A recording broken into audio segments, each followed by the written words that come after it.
안녕하세요. 코인 여왕 문다연의 찾아가는 인터뷰 문다연입니다.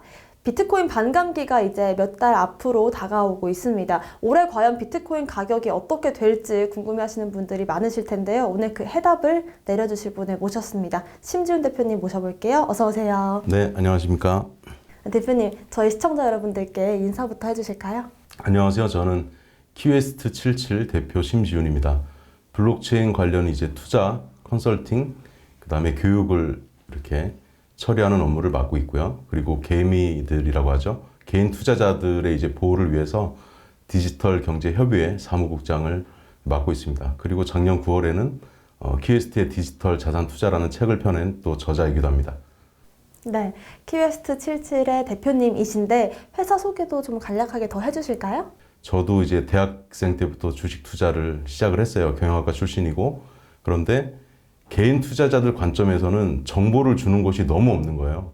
근데 그거를 이제 금융 투신사나 뭐 증권사나 이런 곳에서 잘 만들어서 제공을 해주면 좋겠는데 그런 것들이 아직도 이제 제공되는 것들이 거의 없기 때문에 그러면 내가 스스로 만들어야 되겠다. 그렇게 해서 출발하게 됐고 공부를 좀 하시고 투자하시고 수익을 좀 낼 수 있는 그런 환경을 만들어 드리기 위해서 회사를 설립했습니다. 네, 제가 대표님 인터뷰 하셨던 내용들 중에 뭐 개민들의 눈물을 닦아주기 위해서 이제 열심히 일을 해주고 계신데 공식 유튜브 채널도 있으시잖아요. 유튜브 채널에 저희가 들어가면 어떤 내용들을 좀 확인할 수 있을까요? 네. 블록체인 인사이트 바이 키웨스트라는 유튜브 채널도 운영을 하고 있는데요.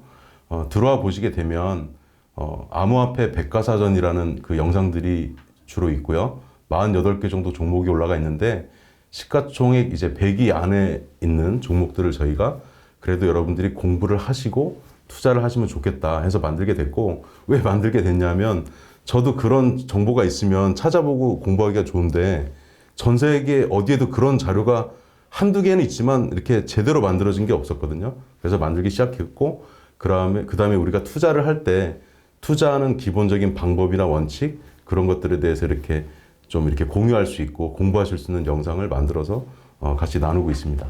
네, 아직까지도 내가 투자하는 코인이 어떤 코인인지 잘 모르고 투자하시는 분들도 분명히 계실 것 같은데요. 이 암호화폐 백과사전에 벌써 이제 50개 가까운 코인들에 대한 분석 자료가 올라가 있다고 합니다. 아무래도 백서를 좀 주로 보시고 다뤄주시는 걸로 알고 있는데 코인 백서를 좀 볼 때 우리가 이 부분을 가장 중요하게 봐야 된다라고 하는 부분들이 있을까요? 자, 코인이라고 하면 이제 백서라고 하면 화이트 페이퍼라고 하잖아요. 그래서 대부분은 한 100페이지 전후 이렇게 많이 구성이 되어 있는데 그 백서를 다 읽어보시기에는 힘드실 수 있고 심지어 이제 우리가 김치 코인이라고 부르는 그 암호화폐들도 저는 좀 그게 좀 치사하고 좀 안 좋다고 평가하는데 영어로만 또 이렇게 릴리즈한 백서도 있어요. 그거는 별로 좋지 않은 거죠. 김치 코인인데 다시 돌아와서 누가 만들었는지 그리고 어떤 백그라운드를 가진 제대로 된 사람들이 만들었는지 그 다음에 컨셉은 뭔지 어떤 일을 하는 건지 프로세스나 시스템 로직은 어떻게 돌아가는지 그리고 마지막으로 가장 중요한 거는 유통계획에 대한 내용들이 백서의 대부분은 들어가 있고요. 그 유통계획에 대한 내용이 정확하게 명기가 안 돼 있는 암호화폐는 솔직히 저는 이렇게 좀 릴라이어블하지 않다, 믿을만하지 않다 이렇게 좀 생각하고 있습니다. 네, 아무래도 뭐 누가 발행을 하고 컨셉이나 일을 어떻게 하고 있는지도 중요하겠지만 아무래도 백서에서 우리가 가장 확인해야 될 거는 유통에 관한 부분이다라는 말씀 참고를 해보시면 좋을 것 같습니다. 대표님께 정말 다방면의 채널에서 저희와 소통을 해주시는 것 같은 게 작년에 키웨스트의 디지털 자산 투자라는 책을 또 출간하셨거든요. 어떤 내용들을 좀 주로 다루고 있을까요? 디지털 자산 투자 이제 도서에는 제가 타겟을 잡은 분들은 어떤 분이냐면 투자에 대해서 좀 원칙이 없으시거나 초보자 분들이나 이런 분들이 보셔도 다 이해할 수 있게 어떻게 보면 좀 초급 편이라고 말할 수도 있겠어요. 그래서 중급 고급 투자자분들은 뭐 다 아는 얘기다 이렇게 하실 수도 있지만 그 책의 타겟이 100명을 다 만족시킬 수는 없기 때문에 아주 기본서이고 그 다음에 그 내용 중에는 제가 경험으로 얻은 또 뼈아픈 경험들이 녹아 있습니다. 그래서 한 번 정도 이제 보시면 투자에 대해서 원칙을 정립하시는 데는 상당히 도움이 되지 않겠나 생각이 듭니다. 디지털 자산을 투자를 해볼까라고 생각하시는 분들이 네. 읽으면 좋으실 책일 것 같은데 저도 한번 이렇게 책을 보면서 제일 재밌었던 부분은 저는 개인적으로 MBTI를 굉장히 좋아하기 때문에 이 자신의 성향을 알고 투자를 네, 하자 MBTI로 투자 성향을 알 수 있다는 부분이 되게 흥미롭더라고요. 아, 그렇습니까? 네. 네. 어떤 내용일까요? 그 두 가지로 정리를 해서 한번 말씀을 드려볼게요. 첫 번째는 내가 만약에 좀 공격적인 투자자다. 뭐 손흥민이나 뭐 조규성 선수 같은 나는 거의 스트라이커 스타일이야. 그런 분들은 아무래도 좀 이렇게 리스크를 좀 감수하면서도 수익을 극대화하는 쪽으로 투자하는 방식으로 가실 확률이 높겠고요. 아니면 이제 어떤 분들은 나는 수익률은 그렇게 많이 높지 않아도 괜찮지만 잃지 않는 투자를 하면 좋겠어는 약간 이제 우리가 I라고 표현하잖아요. 네. 아까 전에 설명드린 건 E에 해당하는 네. 좀 외향적인 분들일 거고 조금 내향적인 성향을 가지신 분들은 본인 성향에 맞게 그렇게 투자하시면 이게 잘 맞는데 자, 정리하면 이런 거예요. 내가 외향적이고 공격적인 성향을 갖고 있는데 소극적으로 투자하면 뭔가 본인의 리듬하고 안 맞을 수 있기 때문에 그런 것들을 기본적으로 우리가 타고나는 기질이라는 게 있잖아요. 네. 그런 거를 좀 맞춰서 투자하시면 더 투자가 수월하지 않겠나는 관점에서 말씀드렸던 내용인 것 같습니다. MBTI를 따지면은 E냐 I냐 그리고 축구로 따지면 공격형이냐 수비형이냐 정도로 좀 구분을 해볼 수가 있을 것 같고 재밌는 비유로 네네. 여러분들께서 이해를 하시면 좋을 것 같습니다. 자 이제 본격적으로 좀 진지한 이야기들을 좀 해볼 텐데 올해 비트코인이 블록체인 업계에서 있었던 첫 번째 호재라고 한다면 비트코인 현물 ETF 미국에서만 이제 네네. 승인이 됐지만 꼽을 수 있을 것 같습니다. 자 이제 과연 한국에서는 비트코인 현물 ETF가 승인될 건지 좀 궁금해하시는 분들이 많으실 텐데 대표님의 견해가 궁금하거든요. 그 사실은 지금 되게 우리가 말이 안 되는 상황을 영어로 넌센스라고 표현하는데 네. 그런 상황이 발생한 거예요. 왜냐하면 그 지금 비트코인 현물 ETF라고도 부르지만 이거는 뒤에 이제 프로덕트이기 때문에 금 현물도 마찬가지고 ETP라고 부르는 게 좀 더 정확한 표현은 맞고요. 그리고 11개 종목이니까 저는 ETPS라고 스몰 s를 붙여서 표현하는데 자, 이 종목들이 어디에 상장이 돼 있는지를 봐야 돼요. 나스닥 시장에 상장이 돼 있는 거니까 우리나라로 비유하면 어디에 상장된 거냐면 코스닥에 상장이 돼 있는 거거든요. 네.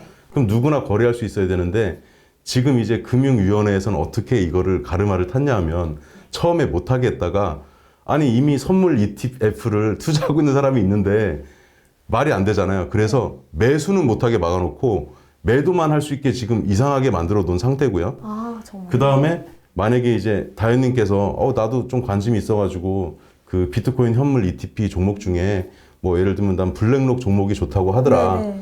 그거를 뭐 그 약간 이제 테스트하는 성격으로 한 10주 정도를 사볼까 생각할 수 있잖아요. 네네. 지금 우리는 살 수가 없는 거예요. 그러면 어떤 이야기가 되냐면 그 논리대로 하자면 나스닥에 있는 그 상품들을 네. 투자하는 사람은 우리가 요즘에 뭐 서학개미라고 부르잖아요. 네. 서학개미들한테 이건 당연히 투자할 수 있는 건데 지금 못하게 이제 금지를 시켜놓은 상태라서 이걸 풀어야 되는데 어떤 것들이 이해 충돌이 발생하냐면 지금 우리나라 이제 블록체인 암호화폐 관련된 법안이 그 아주 기초적인 1단계만 승인이 나 있고 2단계로 올라가고 하면서 자산으로 좀 더 명확하게 인정을 받아야 되는데 사실은 자산인 거는 맞고 인정은 해준 건 맞아요. 1단계 네. 법안에서도.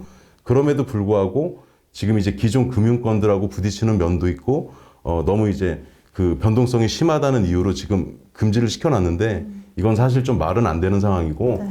빨리 그 금융위원회에서 위원장님이 이제 김주현 위원장님이신데 그 금융감독원 이복현 원장님하고도 이렇게 협의를 잘 하셔가지고 네. 그 거래를 할 수 있게는 터줘야지 이게 안 되면 어떤 문제가 벌어지냐면 금융시장은 이제 국제적으로 같이 움직이잖아요. 네. 그런데 한국 시장은 멀쩡한 상품을 거래를 못하게 하는 나라라고 인식이 바뀌는 평판이 생길 수도 있죠. 그리고 좀 넌센스라고 아까 말씀드렸고 그래서 아마 이제 그 시간이 문제이지 가르마를 타고 거래할 수 있게 그렇게 열어줄 것으로 생각하고 있습니다. 네, 사실 어떻게 보면 대형 호재라는 인식 속에서 우리가 미국의 비트코인 현물 ETF 승인 소식을 좀 봤었는데 사실 그 뚜껑을 열고 내막을 들여다보면 넌센스인 부분들이 우리나라에서는 보인다라는 얘기까지 참고를 해보시면 좋을 것 같고요. 그 다음으로 여러분들께서 궁금해하실 내용이 이제 곧 비트코인 반감기가 4년 만에 네. 돌아오거든요. 보통은 반감기 전후로 1년 정도를 좀 가격 상승을 기대해보는 시점이다라고 하는 분들도 많던데, 자, 비트코인 가격 예측을 한번 들어볼까요? 제가 이제 사실은 예측을 한다기보다 과거에 있었던 사례를 말씀드릴 건데, 이번에 비트코인 현물 ETP가 이제 승인이 되면서 흘러갔던 방향이 2004년도에 금 현물 ETP가 나왔을 때 9개월 정도 하락을 했었거든요. 네. 그 상황하고 사실 좀 비슷하게 움직였어요. 그렇다고 해서 제가 2020년으로 돌아가서 반감기가 이제 이전 반감기가 있을 때 그때 상황하고 동일하게 발생한다는 의미는 아니지만 네. 제 관점에서 한번 설명을 드려볼게요. 네. 반감기라는 거는 이런 거예요.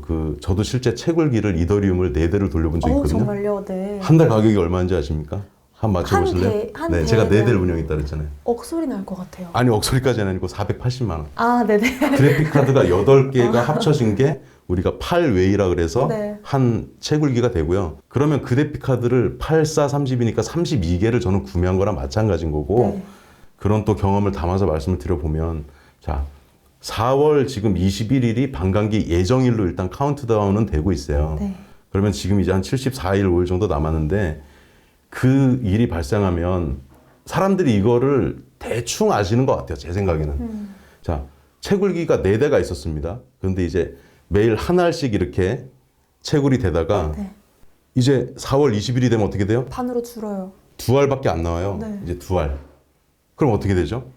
줄어요. 비트코인 채굴 양이 좀 줄죠. 매출로 이야기하자면 이런 거예요. 매장을 4개를 운영을 하고 있었는데 이제 1번, 2번, 3번, 4번 매장이 있다 그러면 1번 매장은 매출이 줄고 2번은 버티고 이런 게 아니라 1, 2, 3, 4번 매장이 동일하게 매출이 감소하는 거나 마찬가지 같아요.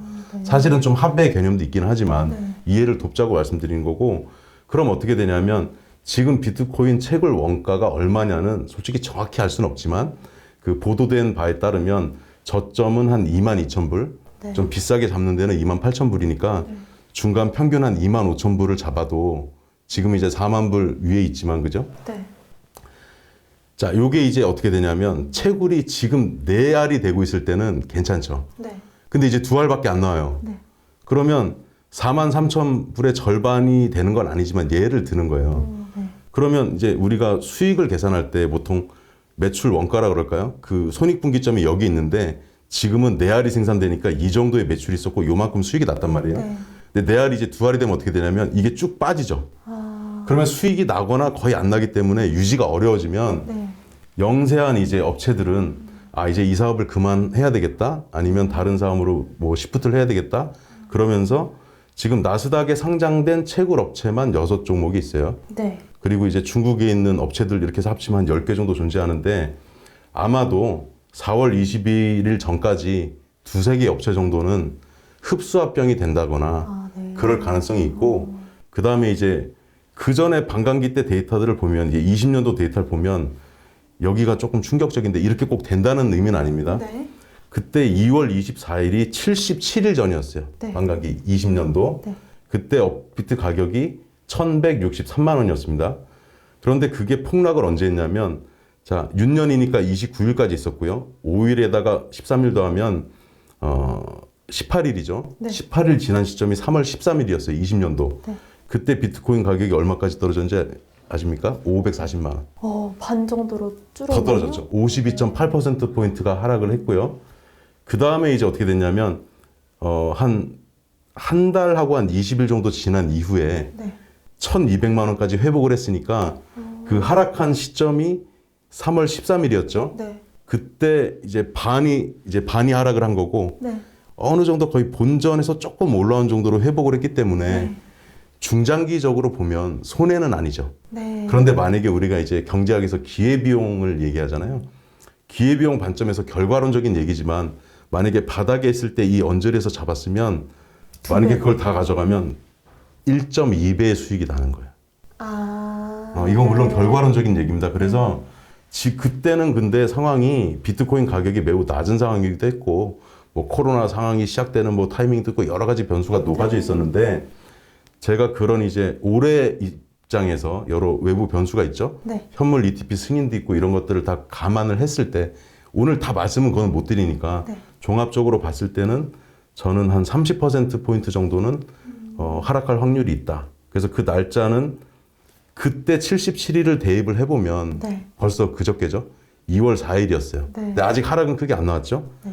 그리고 그 폭락하는 날은 그때랑 동일하게 움직인다면 2월 22일인데 예, 지금 폭락이 아직 안 나왔으니까 그 하락한 시작한 게 2월 24일이라는 뜻이에요. 저점이 3월 13일이었고 그러면 대충 지금 이제 봐서는 그 꼭 그렇게 된다는 보장은 없지만 만약에 비슷하게 일이 벌어진다면 2월 중순에서 2월 말 또는 3월 초까지는 폭락이 나올 가능성도 있기 때문에 시장을 좀 면밀히 보고 대응을 하시면 좋고 아니면 이런 분도 있죠.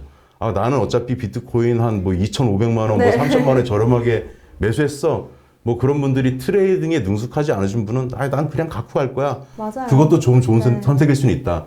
다만 제가 한 가지 오늘 영상에서 꼭 당부드리고 싶은 거는 자, 지금 상태에서 비트코인을 무조건 100% 이더리움을 풀매수해서 들고 가는 것도 전략 중에 하나겠지만 지금같이 이제 하락할 가능성도 어느 정도 있는 상태에서는 보수적으로 50%는 현금으로 가져가고 50%는 암호화폐 비트코인 이더리움을 들고 간다든지 그럼 이제 만약에 하락할 경우에 대응할 수 있고 상승을 해도 50% 매수한 거에 대해서 이익을 낼 수 있기 때문에 저는 적절한 이제 전략일 수 있다. 그렇게 좀 당부를 드리고 싶네요. 거의 대부분의 사람들이 어떻게 보면은 비트코인 반감기를 앞두고 되게 기대감에 가득 차 있거든요. 네. 그러다 보면 무리하게 자금을 넣을 수도 있고 좀 이런 부정적인 생각은 안 해볼 수도 있는데 그런 관점에서 우리가 다양한 시나리오를 좀 열어두고 과거의 데이터들을 한번 지켜보자라는 말씀으로 이해를 해주면 좋을 것 같습니다. 네네. 네, 좋습니다. 이제 2024년 2월이 이제 지나가고 있는데 올해 업계 키워드를 대표님은 어떻게 생각하고 계실까요? 일단 제가 생각하는 키워드는 이제 현물 ETP 승인은 어느 정도 마무리됐고요. 그리고 하나 이제 말씀드리고 싶은 부분이 그 ETP는 사실은 좋은 상품은 맞는데 제가 예전에 좀 다른 채널에 출연했던 그 당시에 욕을 좀 먹었던 건 뭐냐면 알라딘의 요술램프가 아니라고 말씀드렸고 현물 ETP가 승인되고 안 되고와 상관없이 하락할 거라고 했기 때문에 욕을 많이 먹었는데 실제로 11일 이후부터 20%가 빠졌어요. 현물 ETP는 그레이스케일이 지금 유출되는 금액하고 나머지 10개 상품이 유입되는 금액하고 지금 거의 저스트예요. 네. 근데 다행인 거는 그레이스케일의 그 GBTC 물량이 순자산이 나오는 것들이 좀 이렇게 감소되고 있어서 그나마 좋은 시그널인데 자, 현물 ETP에 대해서는 너무 이제 크게 기대하기에는 반영이 많이 됐다고 봐야 되겠죠. 그러면 반감기다. 근데 반감기는 어떻게 쉽게 생각하시면 되냐? 반감기가 되는 예측일 4월 21일이 앞뒤 변동은 있을 수 있겠으나 그 전에 4월 한 10일에서 15일까지는 좀 악재로 작용할 확률이 높다. 그동안의 역사를 보면. 그리고 반감기가 지난 이후에는 이제 구조조정이 좀 이루어질 거잖아요. 그 채굴 업체들이. 네. 그러면 이게 전체적인 사업성으로 우리가 봤을 때는 안정화가 되는 거니까 네.